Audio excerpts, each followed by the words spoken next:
We've had such a busy day today. I can barely remember that it's only Wednesday, but oh no, is it? Yeah, it is. Um, well, welcome to the Frost Art Museum. I'm Jordana Pomeroy, the director of the museum. Can everybody hear me okay? A little hard to hear.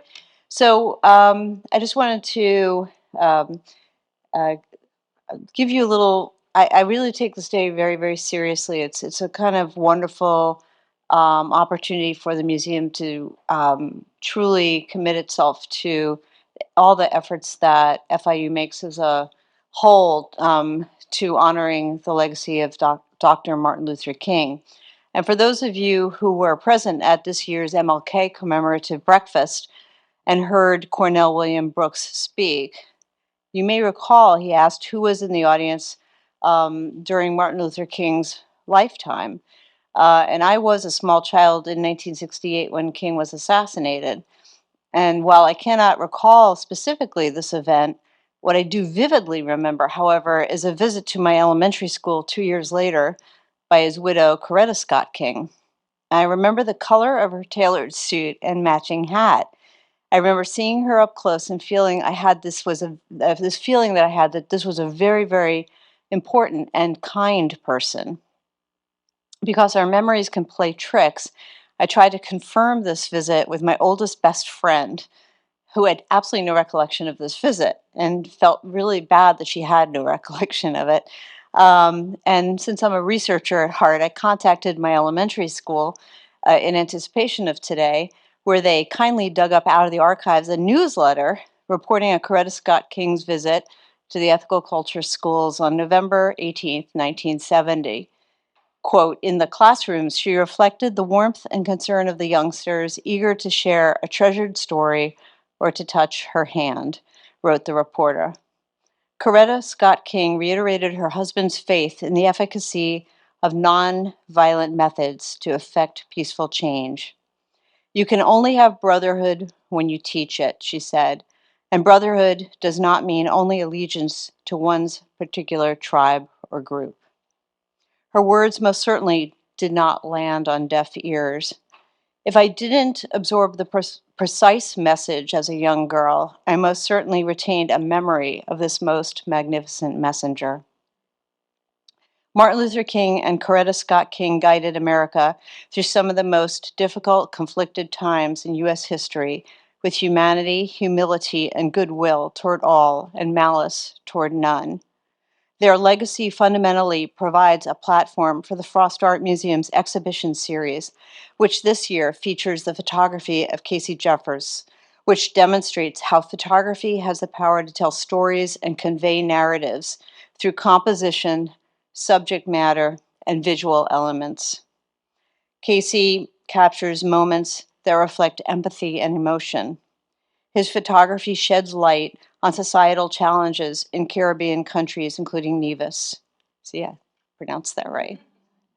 His work highlights oppositional ideas like resilience and fragility, which reminds us that the world, our world, is made up of oppositional elements, some of which we may find difficult or even repellent, but if we don't teach brotherhood, we cannot live it. I wish to acknowledge support for this series from the Dorothea and Stephen Green Endowment at the Frost Art Museum, and I was really glad to see actually Dorothea and Stephen Green about 2 hours ago. So they had the pleasure and delight of going through the exhibition with the artists today. I deeply thank my FIU colleagues who have supported the Frost's Martin Luther King exhibition series, including those from FIU's African and African Diaspora Studies program at the Stephen J. Green School of International and Public Affairs. Thank you, Valerie Patterson. Shout out. As well as FIU's College of Communication Arts, Architecture and the Arts, CARTA. Thank you. My grateful thanks, as always, go to the wonderful Frost staff, and especially to our assistant curator today, Yady Rivero, who reached out to Kacey and worked closely with him to organize this exhibition and produce the brochure. Thank you. Finally, we are honored that Kacey Jeffers chose us to help organize his first solo museum exhibition and I am really thrilled to be a first, so thank you. And now I would like to bring to the podium the Director of FIU's Office of Social Justice and Inclusion, Mr. David Bynes. David?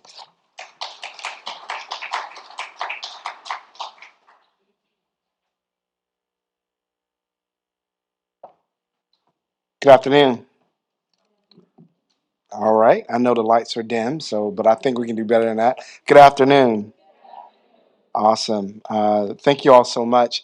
So certainly an honor and a pleasure to be here. And I too, in my now, I guess, third iteration of this event, look forward to this event. And so, but in addition to my role as a director for the Office of Social Justice and Inclusion, I also have the distinct honor of serving as the chair for the university's Reverend Dr. Martin Luther King Commemorative Celebration Committee. That's a mouthful. And so, on behalf of the committee and the work, and certainly on behalf of our institutional leadership, again, we're always looking forward to the MLK at Frost event as we bridge, right, together art and usually movements, right, or the historical narrative that has happened. And that's always awesome time for us to see that unfold.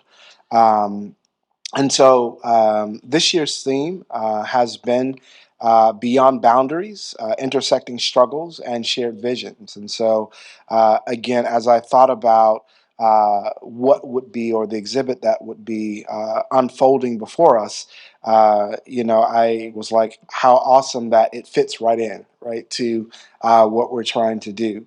And so the little bit that I do know of, it expresses all of that, right? That it is now time, whether we talk about in our state, we talk about in our country, or if we're talking globally, that it is now time that we begin to move beyond boundaries and limitations that we've had, that whether we've set them ourselves or have been set for us, and then certainly it is time, or how do we do that? Let me go that route. And that is that we begin to look at the intersecting struggles, right, that we have, and how do we now begin to look at the shared visioning. And so for me, I believe that this exhibit will do all of that for us. And so, again, I am excited to have that, to be a part of this event. And so I want to say thank you to all of our external and internal donors and sponsors, and our patrons and anyone that has participated in any of the 2024 MLK events. Certainly want to say thank you to the FIU MLK Commemorative Celebration Committee. And so thank you to those that are here to hear today.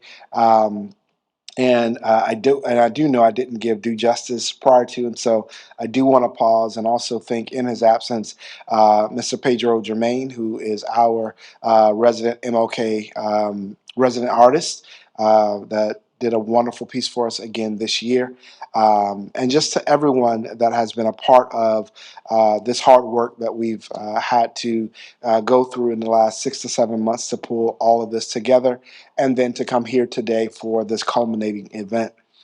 And so finally, I would say this, and some of you have heard these words, but I just think they're worth reiterating. And that is, for me, as I think about not only our theme, and I think about where we are in our country today, one of the two quotes that have guided me through this process, one being from Bell Hooks, where she talks about the ability to see ourselves. And she says that when we can see ourselves as we truly are, and accept ourselves, we build the necessary foundation for self-love.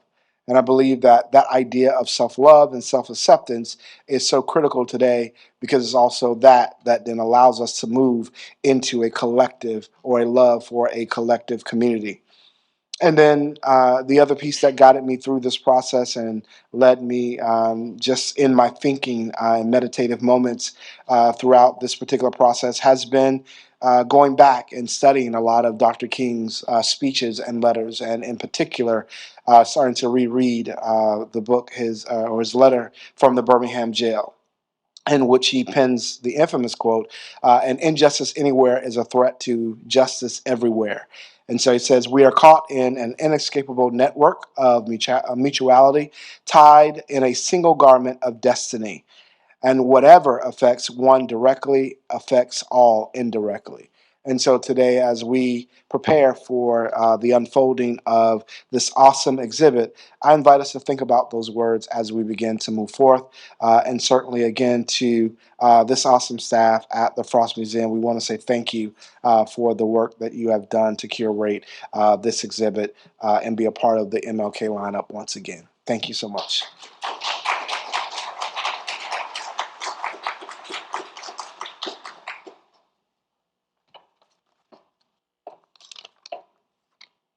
Hello, everyone. My name is Yady Rivero. I'm assistant curator here at the Frost Art Museum and also a proud committee member.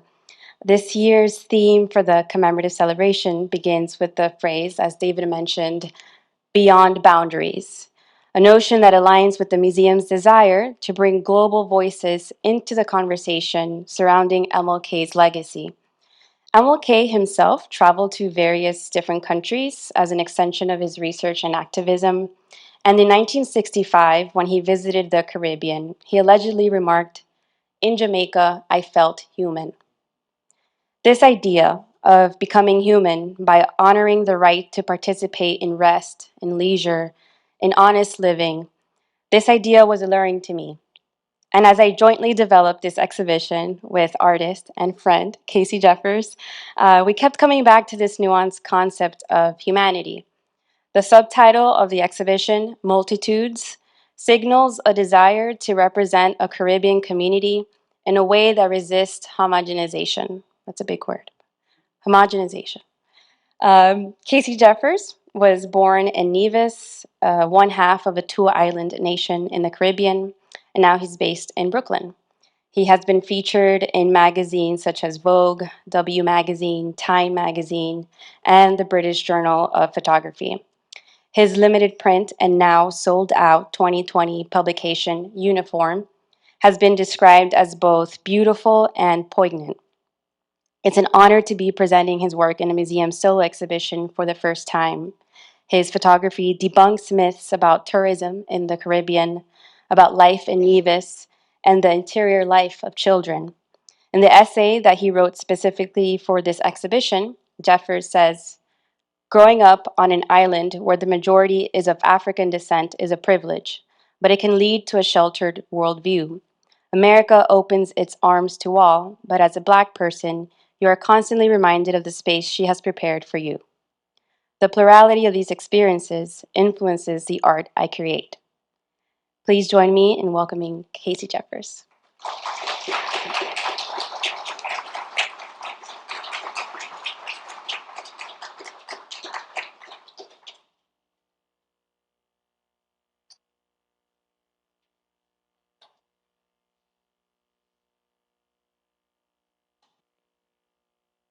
Technology.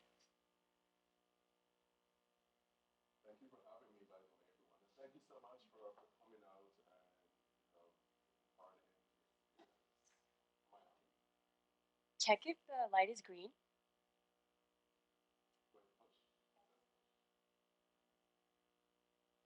And we're on the younger Am I side, on? but tech is still No?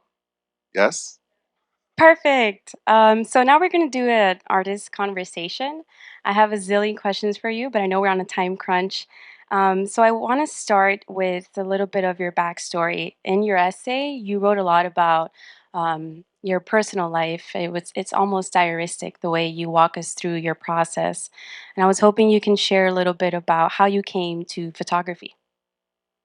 Um, so photography, like growing up in Nevis, I never thought that I had any artistic sensibilities. It was just never something that was presented to me. Um, it was only until my late teens when I became more aware of the image making industry through the TV series America's Next Top Model. And I was very fascinated by it. And, it's like modeling, and that world is a very like fabulous sort of space. And I think I was more so intrigued by the idea of being able to get out of Nevis. So modeling was like a pursuit for that purpose. And, a lot of the stories that these contestants would have were kind of similar to mine. They came from small places, and they kind of wanted this opportunity to do better for themselves, for their families. So that was something that I could identify with. So fast forward, I graduated school, and then I had an opportunity to go to London one summer, to model. And it was during that summer where I was just like, well, I don't think this really is for me, And at the same time, there was a friend of mine, Fabian. He's from Barbados, and he's a photographer. And he had rented out this bar, and I would hang out with him and like assist. And I think that was when it started to sort of click into place, the idea of doing photography. Because I was seeing someone who came from a very similar, place like me, and he was doing it, and I was a part of his process during that summer. And I'm just the kind of person when when I'm interested in something, I do a lot of research and I want to know everything. And because I was so fascinated by like the fashion industry, I had done like tons of research on photographers and all of that. And so I already had like a subconscious sort of image bank of, I don't know if that makes sense, like an image database. Because I was just really fascinated by the industry and like the image making, and like by the models, like the big models. And so I just looked at all the great photographers. So by the time I transitioned to doing photography around 2013, like I already knew kind of what I liked and what I wanted. Yeah, that was kind of like how I came into it. Makes sense. I don't know if you all had a chance to look through the gallery spaces, but for me, one of the standout attributes of your work is color. I've already gotten a lot of questions from colleagues and friends that have walked through asking me, how did you do that? How did you achieve that color? And so what's your secret? Well, I'm not giving away my secret. Dang it. No, but I think Jordana and I had this conversation earlier where I was telling her I get asked that quite a lot. What camera are you using or whatever? And it's just like how I explain it to Jordana, I'll explain it here. And you can't tell anyone. But it's basically, I think what you're seeing is how I see things, which is, for instance, this gentleman here in the orange shirt and I think that's like a navy blue. If I were to photograph him next to this like dog, you would, your eyes would see the contrast because it's totally different. But if I were to photograph that white wall, you wouldn't ask the question like, what am I doing with color? Because there's no color, it's just white. There's no variety of color. So I think what happens is that we're seeing how I compose. You're seeing like tones that are oppositional and that are complementary. So you're seeing all of these different things at play. So it gives the sense of that I'm doing something when I'm really not. I'm just seeing things. It's just like the way I see, and I'm just seeing things in a way that is pleasing, I hope. So I think that's really it. Yeah. I would also like to praise you because you're very detail oriented, and I noticed that this past year working together, even with printing, printing is a big part of how vivid the pictures look, and you were very hands on in that process, which I think speaks to your command of your work. And so in the future, when people ask, I'll also mention printing.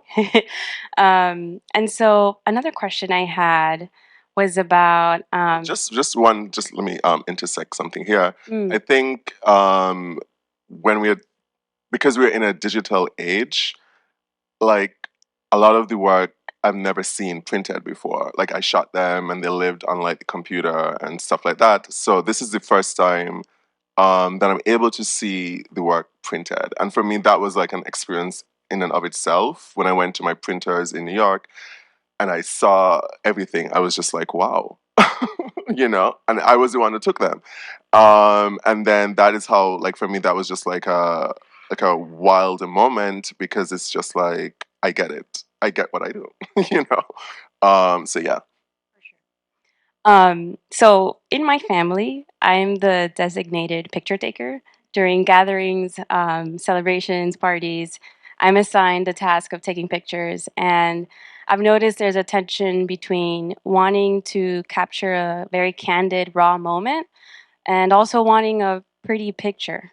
And so I wonder if that's something that you've come across in your practice. Well, I'm glad that you're like the designated It's stressful. picture taker, because I actually do not like being the designated picture taker anywhere. Like, people expect you to do that, but uh, yeah, it's, I don't know how to explain it necessarily. I think I just work on a feeling, and sometimes the feeling calls for more like a candid sort of looseness in the image, and sometimes my hand is required to sort of be like, okay, well, Jordana, maybe if you move slightly to the left, or so there's a combination of things. And I think a lot of it is just really because I did not grow up, I didn't come to this business like through like traditional ways, so I don't really think about the rules of photography. I mean, like that, the image of Jaliska, for instance, like, her hands are cut off, you know, and all the books tell you to not cut off the feet, not cut off the hands, and it's just like, I like doing that because I think sometimes it's more interesting, So yeah. That makes me think too a lot about your series, Postcards from the Future, set in the Golden Rock Inn. You've mentioned to me that a lot of the subjects are your friends and family. And so, what was it like directing them? Or did you just let them be? So it's a combination of things again. It's like I set the stage and allow people to react naturally to the environment. For instance, there's an image, I think it's the last image on the wall of the family by the pool. I mean, I did not, they were sitting there and I kind of like saw it, and, some of it sometimes it's just like waiting for the moment, just waiting. And like, you have a sense of, this person's going to do this, or this is how it's going to play. It's like a song, it's like you have the chords and you have these different things, and it's about it's composition as well, right? And sometimes it's just waiting for something to happen. So a lot of it is that, and I remember, when we speak about direction, and I would tell them kind of what I was doing, which is basically, hey, I want you to. It's about like intimacy, and it's not big movements. It's very subtle things. Sometimes it's just really, maybe you move your shoulder a certain way. The couple by the pool, like, for instance, like, I set the stage. I told them to sit there, and I was standing on like a railing above them. I knew the elements were in the frame and whatnot, and it was just the direction was have a conversation, but don't use your mouths. You know what I mean? And it's little things like the shoulder, like her shoulder is a specific way, and like his hand is a specific way, and his head is a specific way. So it's subtle things that really, for me as like a photographer, that really excites me, because it's never like, in reality, when we are speaking to people, it's very like the little things that you pick up on and you react to. For sure. And thinking too about the subtle things, I think one of the most compelling things about this hotel series is that it's more than meets the eye. At first, those are the three images that greet you as you walk into this gallery space. They're very lush.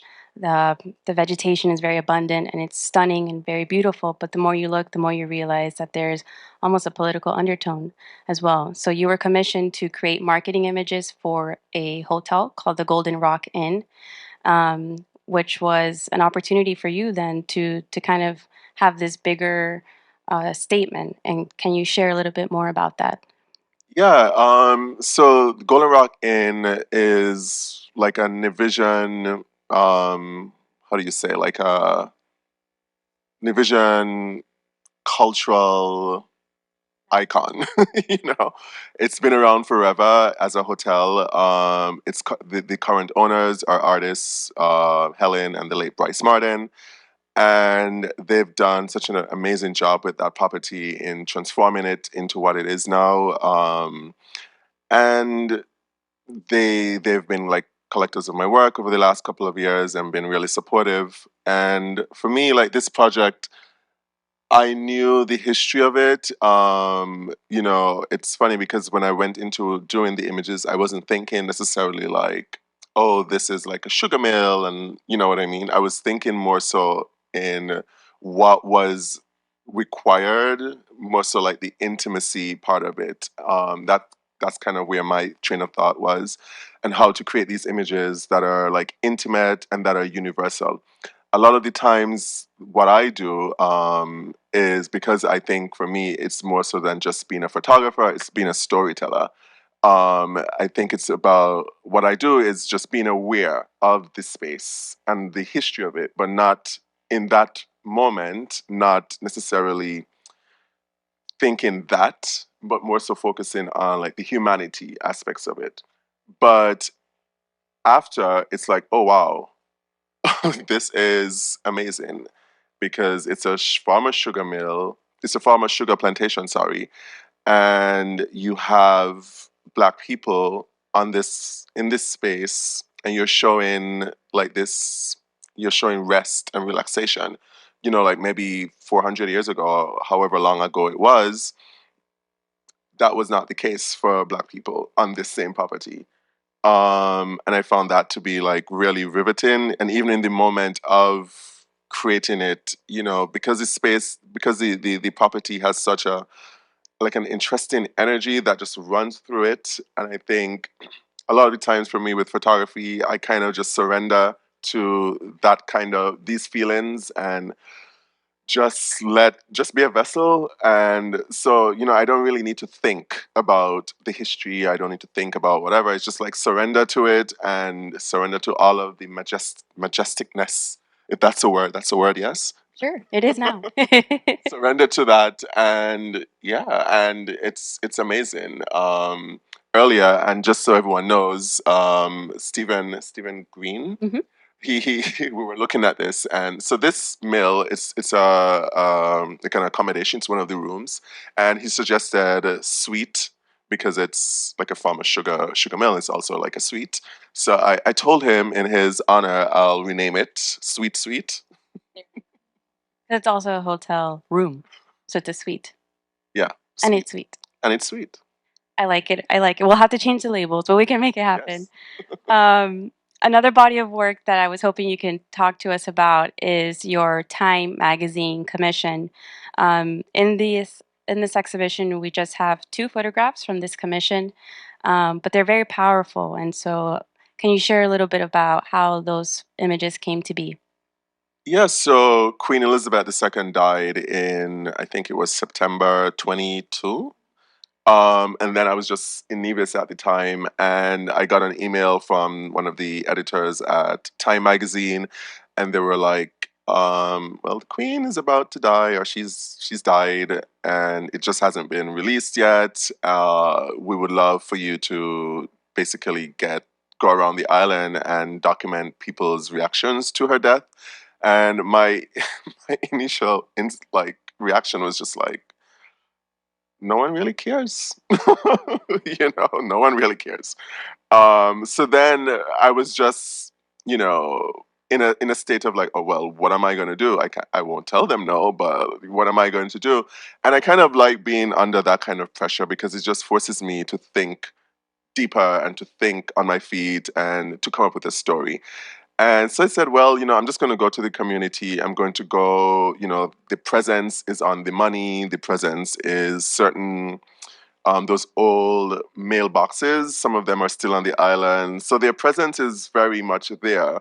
So, any other time I would not think about these things, but because I was put under this sort of like pressured state of mind, I just started to think. So what I did, I went around the island. Then I went to people in the community. I walked into Muffet's shop, Slack's liquor store. She's the lady when you see the image.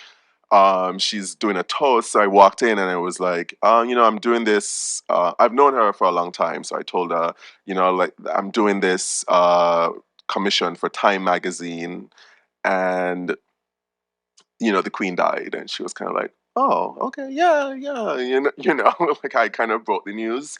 And then there were two guys in the store with her, and then I think, not to speak for her, but I think as a woman, I guess she could identify with Queen Elizabeth II's journey and her sacrifice and her service to country and to her purpose, really.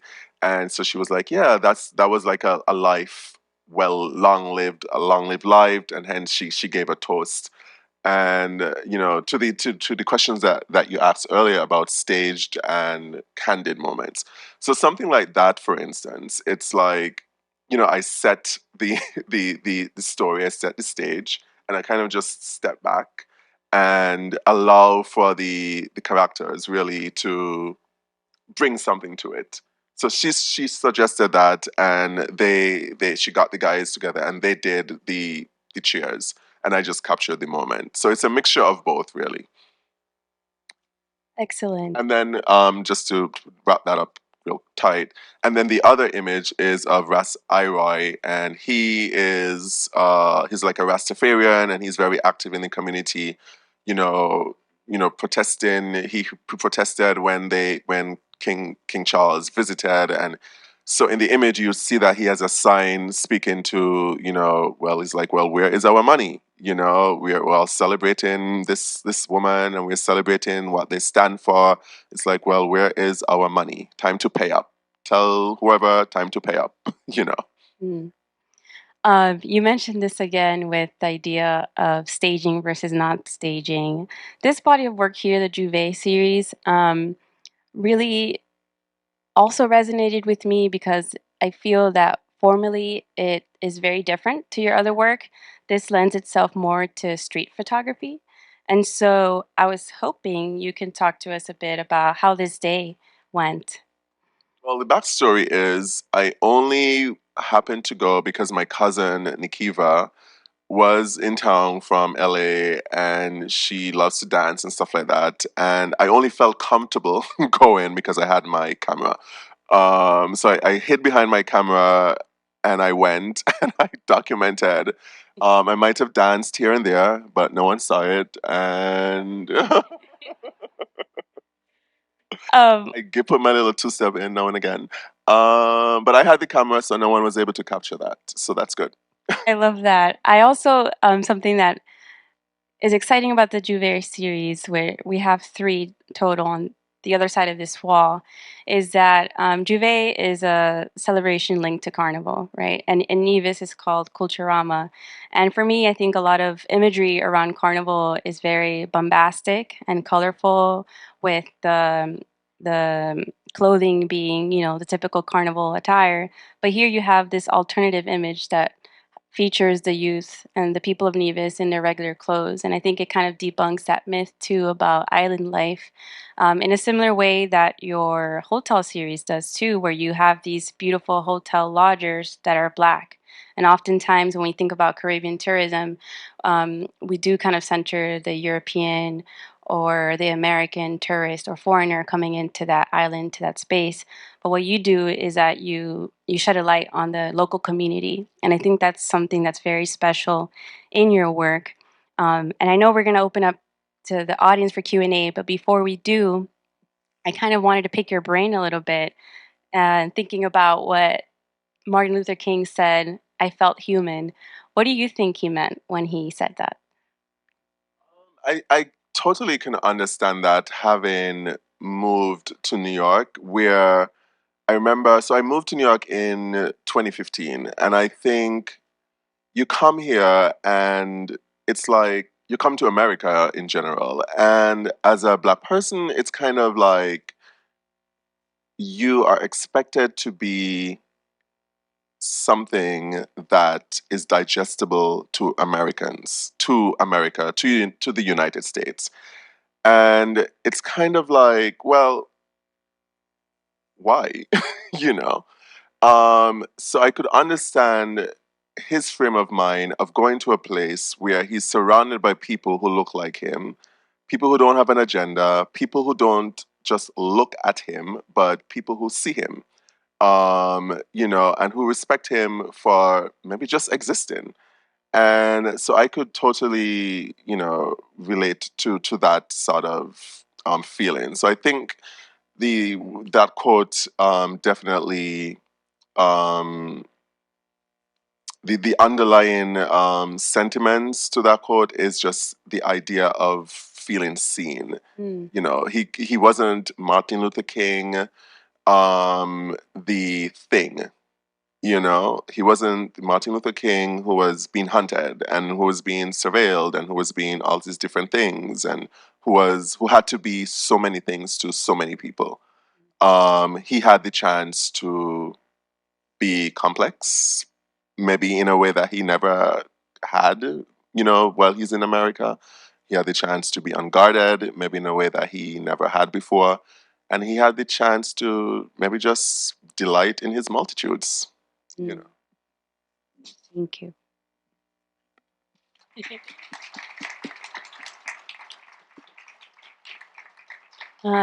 If anyone has any questions, my colleague Amy will help me. Questions? Don't be shy.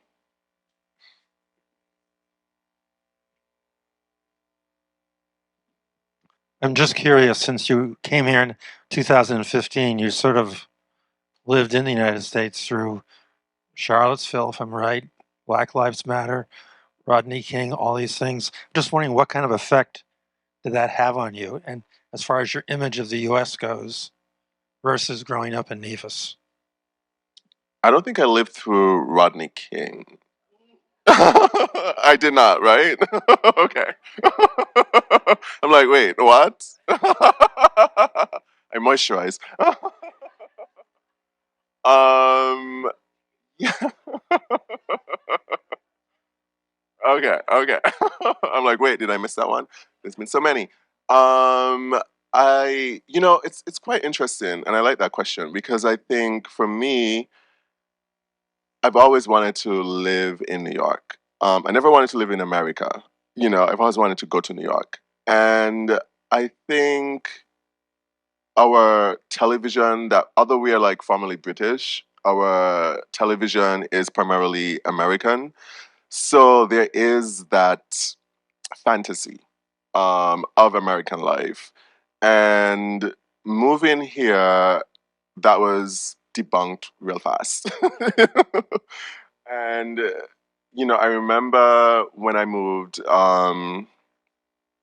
around like 2016, there was that Trump uprising and people coming out of the woodworks, and like I had to face things that I never faced before. Like I never dealt with overt racism. I never, growing up, everyone looks like you. You go around town and people know you, and um, having to, these weird things. Like I remember going to my corner store and like I'm like, wait, is this person following me?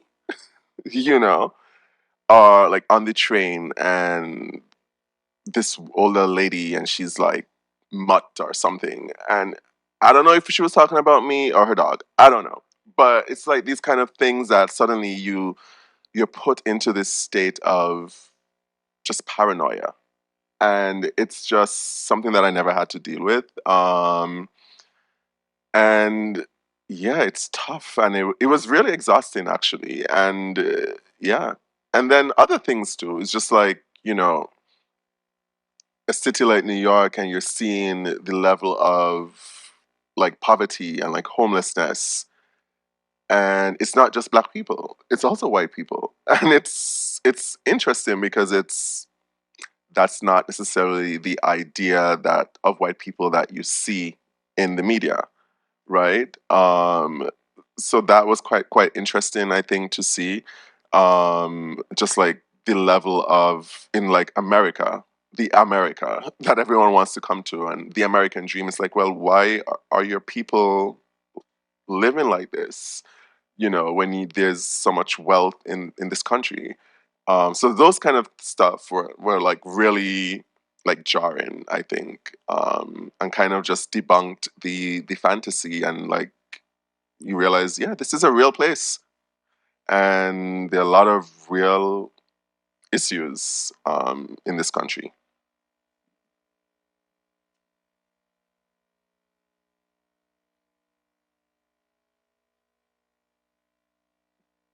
Hello, Casey. I love your work, man.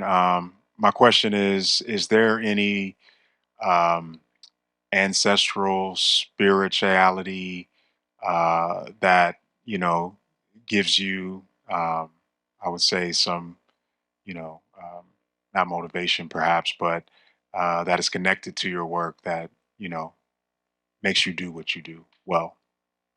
I'm sure there is. I think for me, it's just like I understand what I'm doing, and I understand this is part of my purpose, not specifically photography per se, because I look at photography as just being the tool.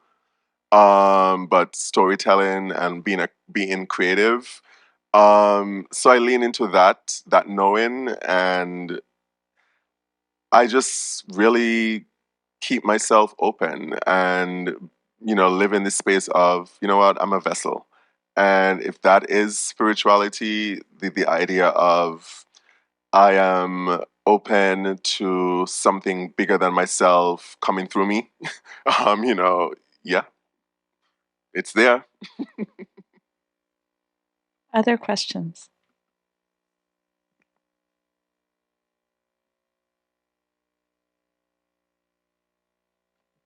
Hello. Hello. Hi. So you mentioned earlier about how when you were at Juve, you were hiding behind your camera. So when do you take the time to take out the camera and like be a photographer? And where do you separate like being you, like being a part of the moment? And how does being behind that camera like feel for you? Like what's it like being like the observer versus like your modeling experience in like London, like being the one captured? Let me try to like see if I remember that question. Number one. Remember, I lived through Rodney King. Trying to remember that question. And if I'm not answering it properly, just like guide me back to where it needs to go. Okay, so I think that specific instance, it felt easier for me to do that rather than go and participate freely because of the space it is. It requires a lot of like um, requires just a lot of like dancing and like stuff like that. It just felt easier for me to be an observer, and the camera was part of me hiding, and maybe the only way that I could really go and enjoy that experience for myself without being like anxious or whatever. Um, I really don't feel, and if I'm going off the topic, just interrupt. I really don't feel that I separate myself from what I do, in the sense of from being a creative person, from being a storyteller. I'm able to separate myself from being a photographer. I understand very well that the camera is like a hammer. That's very clear to me. I love writing. I write. I'm able to separate myself from the pen. You know. Um, I think I'm lost. Give me some more of the question again. Okay.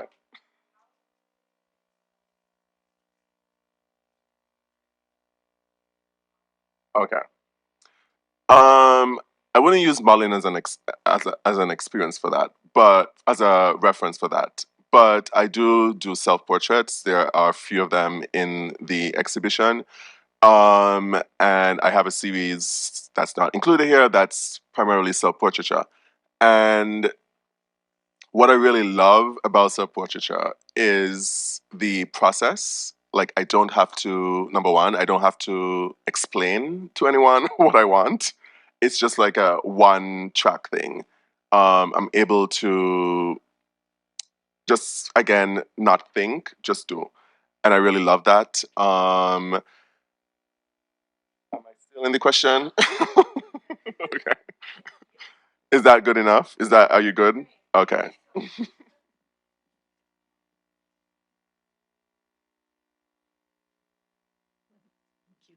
Hi, Casey. Super interesting conversation. I am curious about Nevis and art scene in Oh, Nevis. Nevis. And if there is any art scene there, or can you talk a little about that? I love that question. There are a few artists on the island. One of them, the most prolific artist, is my friend Vaughn Anslin. I'm going to shout him out because he has done such amazing work on the island. He paints, he draws, he does all these things. He has the acumen. He has whatever it takes to go overseas, but he's very adamant that he wants to be in Nevis. And his work is beautiful, super talented guy, And so they are artists. The issue, I know this isn't part of your question, but the issue, I think, with being an artist on Nevis, on like, in the Caribbean, is that there isn't like infrastructure to support creativity. Again, like I came into this much later in my life, like in my 20s. Um, it's very hard. I remember one year I spoke to some kids in school about like what I do and stuff like that. And I remember there was this one girl, she was like, "Oh, I was so interested in photography, but then I told like my uncle, and he was like, well, you're not going to make any money from it." That might be true. But then I was like, well, you could be a doctor and come back to Nevis and not make any money. The same way you could be a lawyer and not make any money. So then there is that sort of cultural, almost negligence, for the arts. And, people like Vaughn and there are other artists, and we have like a small gallery in the town, and it's like they don't have the support, they don't have the, I guess in some ways sometimes maybe the freedom to create work that is outside of what they think might appeal to tourists, work that actually might critique, that might be more engaging, that might speak to things other than like sun, sea, and sand. Um, yeah. And we have one last question here. Hi, greetings. My name's Alex Cornelius. I'm also a descendant of Nevis. My dad was born and raised. So I heard. Who is your father? It's me. Who your people be? Tell me who your people be. Yes, yes. So, thank you so much. It's so wonderful to see Nevis represented. But one of the things I really appreciate about Nevis and the Visions is the extent to which, although we're a beautiful small island, the culture is really very transatlantic, and the experience of the people is really all like which is true of many island Caribbean communities, but like my great grandfather worked in the Panama Canal. I have family who settled both in the States and in Great Britain and England. And so I wonder about and they go back and forth all the time. And I wonder if in your moving around different communities, you saw the way in which people, very self-possessed people, um, uh, or interacting and exhibiting signs of those really very cosmopolitan experiences? I think that's such a great question. I think you see it in like the way people dress. You see it in um, the language. You see it in the music. You see it in these kind of things.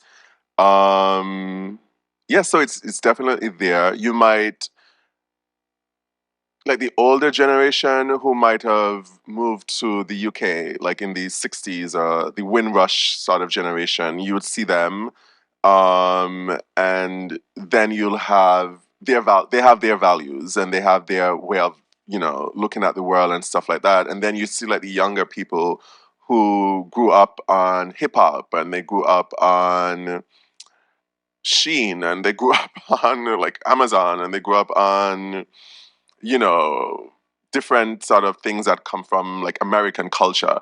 And so there is that like juxtaposition and there is that, the prevalence of these different value systems, even. Yeah.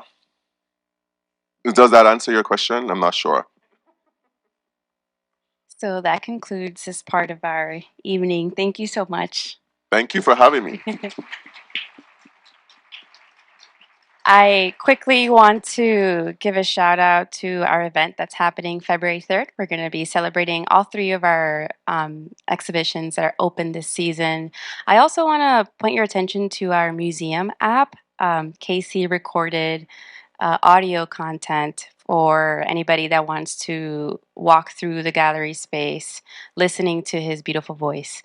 The app is free. It's called Frost Art Museum. And then I also want to shout out our membership team. They will be at a table out on the terrace. So if you want to support the work that we do here, please visit that table. Thank you. And before everyone goes, I just want to say thank you to, Frost Art Museum, like Jordana and Amy. Is that Amy in the back? Amy and especially Yadi, who had to deal with me for like so long. When she said that I think you said that I was like very detail oriented. That could mean annoying, and that's fine.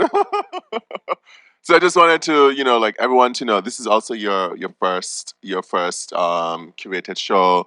So I'm glad that we got to share this moment together because I think it's so important, and this is why representation is so important. And so yeah, thank you, thank you, thank you, Thank you. and Danielle as well in the back.